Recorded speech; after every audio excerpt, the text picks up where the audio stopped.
you actually have more influence than you believe. Then here's the thing about expert power. Expert power is a doorway with your own unique expertise, and you are unique. No one else is you. No one else has the unique vision that you do.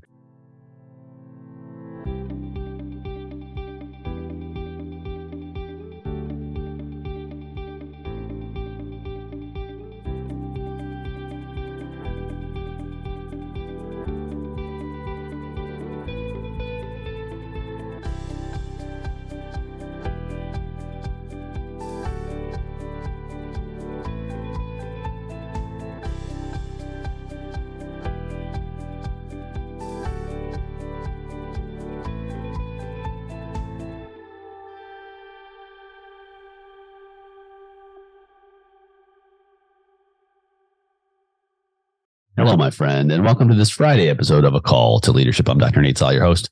So glad you're here. Every Friday, we spend time together working on one tool for your leadership tool belt, just one. And so this is the middle, if you will, or close to the middle of a series on power and how power produces influence. And of course, how leadership is the ability to leverage that influence into action. And that's just one way to describe it. So we've talked about coercive power, reward power, legitimate power, or the power of position. And if you haven't listened to those three first episodes, I encourage you to go back after this episode and listen in, because they're foundational and they help to frame how we view power, both from the perspective of problems in power, ways that we perhaps can abuse it, and ways that we can manifest it for positive change to help others along this shared path, this journey, as we guide one another to better future states.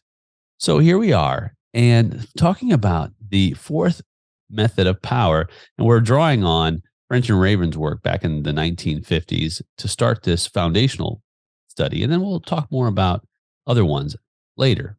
So French and Raven talked about one of my favorite mechanisms of power, one that we see all the time, one that we exert in many different ways. It's the power of expertise. Your expertise or expert power has the ability to influence behavior, to cause change. And you think about this, expert power is not based on a role. It's not based on a reward. It's based on a skill, based on knowledge. It's based on experience. And so your expertise, based on the value it has in a certain context, whether in the marketplace, whether in a family, whether in a community, has an amount of power that can then transfer into influence and that can guide people along their journey.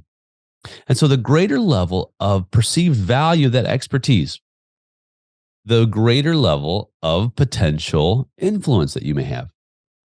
Examples are all around us for this type of power. One of the most resonant ones, of course, is a doctor. A doctor has a certain level of expertise based on their knowledge, their skills, and their experience. And so that will determine what you do with the recommendations and the suggestions that they make, or if they simply provide a procedure. I'll give you an example. When I was young, I was living overseas, and I was at the gym, and I was getting ready to jump on a trampoline. Well, I jumped on the trampoline, and guess what happened? I jumped and I landed on my arm and broke it in two places and dislocated it, right? I'm in a foreign country. Of course, I was born here in the US, but I was in Israel at the time. And I didn't know exactly what was going on. I was 9 years old, and we got to the hospital, and I'm holding my arm up. I'm like, kind of hurts, but I'm kind of in shock. We get into the operating room. I don't have any real control. My mom comes and says, "What is going on?" The doctor says, "Hey, we've got to operate. Your son's arm is broken in two places. We're going to fix those breaks, and then the dislocation, we're going to fix that as well." What does my mom say? My mom doesn't say, "Well, I'm not sure I trust that," right? She says, go ahead, perform the operation and get it done, right? That physician has tremendous power based on expertise. Of course, there is positional power based on the role of the physician. But because the physician is an expert in that area, that physician then has tremendous control over the circumstances. Now, if that physician was, say, perhaps new, said, hey, look, this is my first operation. My mom might be more hesitant because the experience, the skills, the knowledge may have not manifested in a way that satisfies her value proposition. However, then if the physician says, this is my first time, however, an experienced physician will be in the room performing the operation, and I will be there to assist. Then guess what happens? Then her value proposition increases, influences her to say what? Okay, perform the operation. This can happen in many other ways. Sometimes you may be within a physician's environment and you get a diagnosis that you're not comfortable with. What do? Sometimes we ask for what? A second opinion, right? So we ask another expert to give us another opinion because we're perhaps not satisfied with the current opinion. And when perhaps several experts bind together to provide a similar opinion, then we may then take that and it influences our behavior in the accounting world. So I own an accounting and advisory practice. If you've been listening to the show, you know this. And so when people sit across from me in my office, I've been doing accounting and tax work for almost 30 years now. And so I help a lot of businesses, and that's an end game, the accounting and tax course. We spend a lot of time on mission, vision, values, leadership, everything we talk about on this show. But accounting is one aspect of it. And I have an expertise in that area. When someone comes into my office, they want me to solve a problem. One of the first questions that I usually get asked is, how long have I been doing this, right? Why? Because people normally associate the longevity of your work with a level of expertise. In other words, if you've been doing something for a certain period of time, then you've developed greater skill, greater knowledge, greater ability. That usually is the case. Not always, but it's usually the case, especially if you've developed an expertise over time. Some people say that an expert takes about 10,000 hours, right, to become an expert. Whether that's 100% true or not is irrelevant. The point is that it's a time and time in the saddle thing, right? It's a time where you have to continue to develop your skill, develop your knowledge, develop your discipline. And as you develop your discipline, you have more and more possible influence based on the power of your expertise when that influence is valued in whatever context, i.e. the marketplace or whatever. So this is a very important power base. And this is a power base that we must not underestimate, is the power of your expertise. Don't underestimate that. You say, Nate, I don't know if I have expertise in this area, right? Well, let's ask you this. Have you developed knowledge, skill, ability over time? Are you respected among your peers? That's another question to ask. If you're respected among your peers, in other words, if your work is valued among your peers, then I would suggest that you may have developed expertise. And it doesn't happen overnight. If you're just getting started in an area, you're not an expert. And you're still developing that expert power. So that expert power won't exist in the manifestation, the form that you will later. I'll give you an example of that. When I started working on my PhD, I was what we call a neophyte, right? I was just a student getting things going. In fact, even when I graduated, I was just introduced into the academy. I was a brand new doctor of philosophy, right? I was not an expert in the general areas that I was going to continue to grow in, especially in the areas of my research. Because my research, although I had a high level of knowledge and skill, that was only several years of study. But every single year that I increase my knowledge, increase my skill, then my expertise level increases as well. So for example, a scholar in the same space as me, who I've learned from over the years, maybe has written 20, 30 books on the same aspects of leadership, whether they be visionary leadership or vision execution and so on. that scholar has a higher level expertise than I do, which means they have more expert power, which means they have more influence in that area. And that's the way it should be because they have earned it. That's the thing about expert power.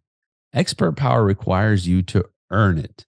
It's solely based on your earnings. You can get legitimate power your position. You may not have earned it, but you have to earn it. But because you get to earn it, you get to believe in it, and you get to own it. Now, there are some pitfalls to expert power. One of those pitfalls is people can abuse their expertise. They can become very closed-minded to learning. And I've seen this before. You may have too, where someone believes that they have amassed so much expertise in an area that they are the world's foremost scholar or knowledge person in an area. That may be true, but there's always room to learn. And as soon as we close the door on learning, as soon as we become closed-minded and narrow-focused and unteachable, it really closes the door to any type of growth that we may have. And then because we've closed the door to growth, we've closed the door to helping people in a new way. Because the world is constantly changing, friend. You know this. The world is changing in such a way that there is always something new to learn. In fact, the more I learn, the more I realize how much I don't know. You know, being even having advanced degrees, I realize that, man, my knowledge base is so infinitesimal in relationship to the possibilities of knowledge in this world, not letting alone the universe, right? We know so little about the grandeur of this amazing creation. And so there's a humility that comes alongside of realizing that I know very little about all of the beauty and all of the majesty that we get to participate in growing and experiencing. So having a teachable heart and continuing to learn, even in your discipline, even in your area of expertise, continues to fuel the innovative, the creative mind and give you more and more resources to what? Help others, right? Aim for greatness. That's what we call aiming for greatness, is serving others in such a way that pushes progress forward, that gives us a deeper meaning and value and purpose in relationship to our shared causes. And so as you develop your expertise, think about where you are. And in that expert power, you may be in a position to where you're just realizing, you know what, Nate? I am realizing that I have value in the marketplace because of my skills, my knowledge, my abilities. And I'm beginning to utilize that to influence others. You may be in a room where you feel as though you are insignificant, but because of your expertise, you actually have more influence than you believe. Then here's the thing about expert power. Expert power is a doorway.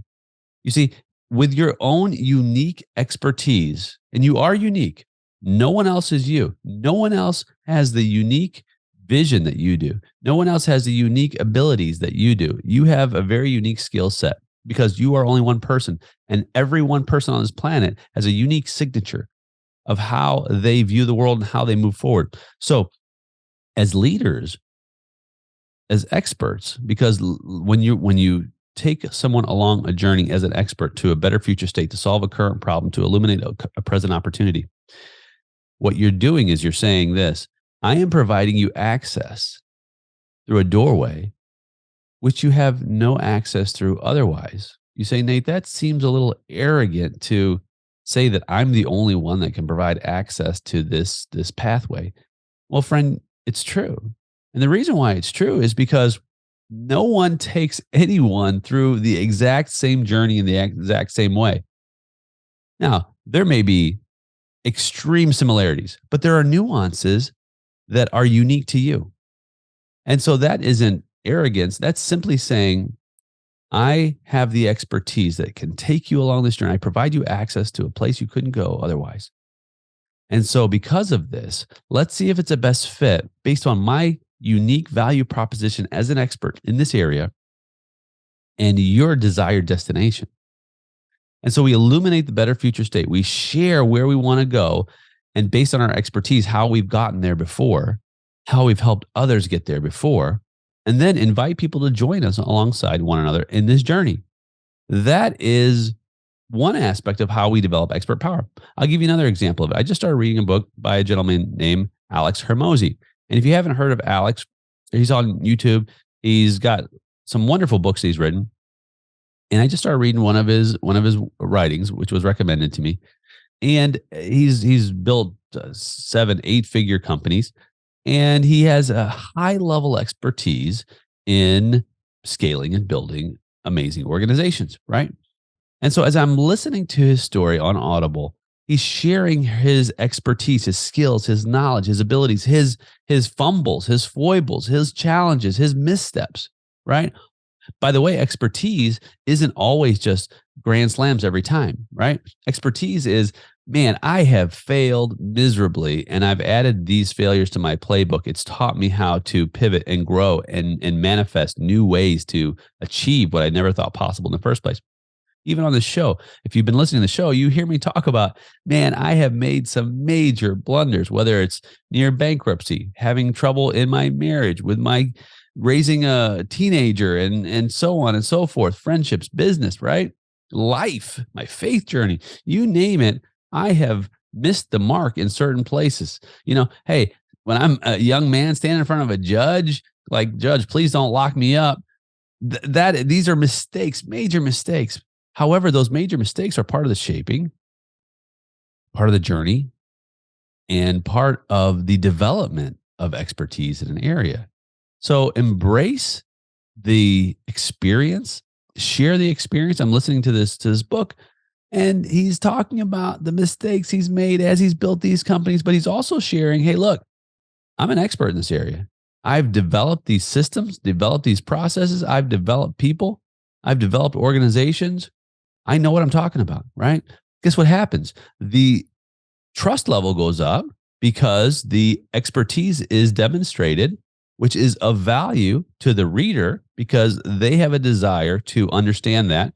For me, my main purpose is to learn more so then I can turn around and give it to you as a student of leadership, right?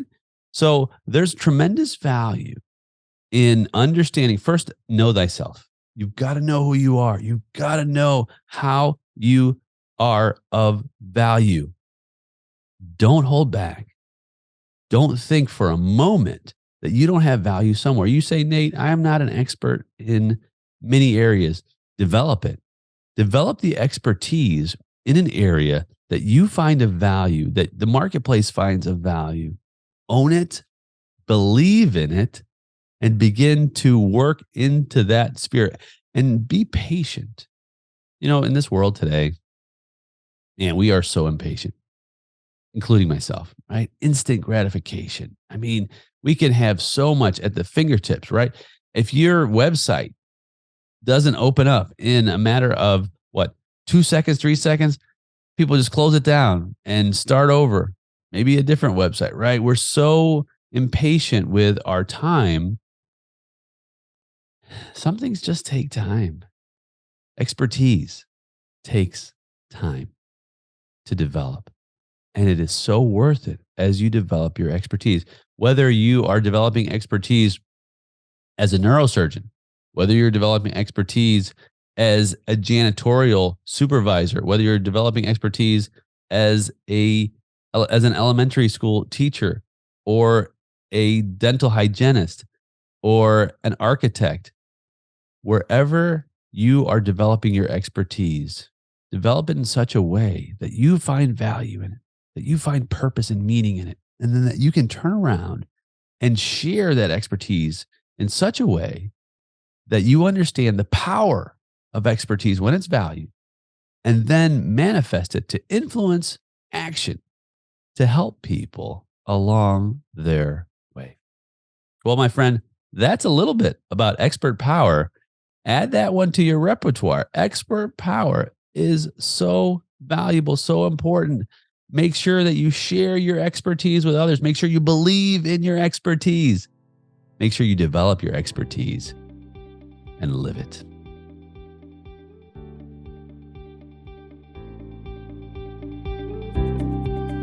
Well, my friend, we did it. I'm so honored you were able to join me on this episode of A Call to Leadership. Now, this might not be for everyone because you really have to be in a certain place in order to take the kind of steps to level up your leadership.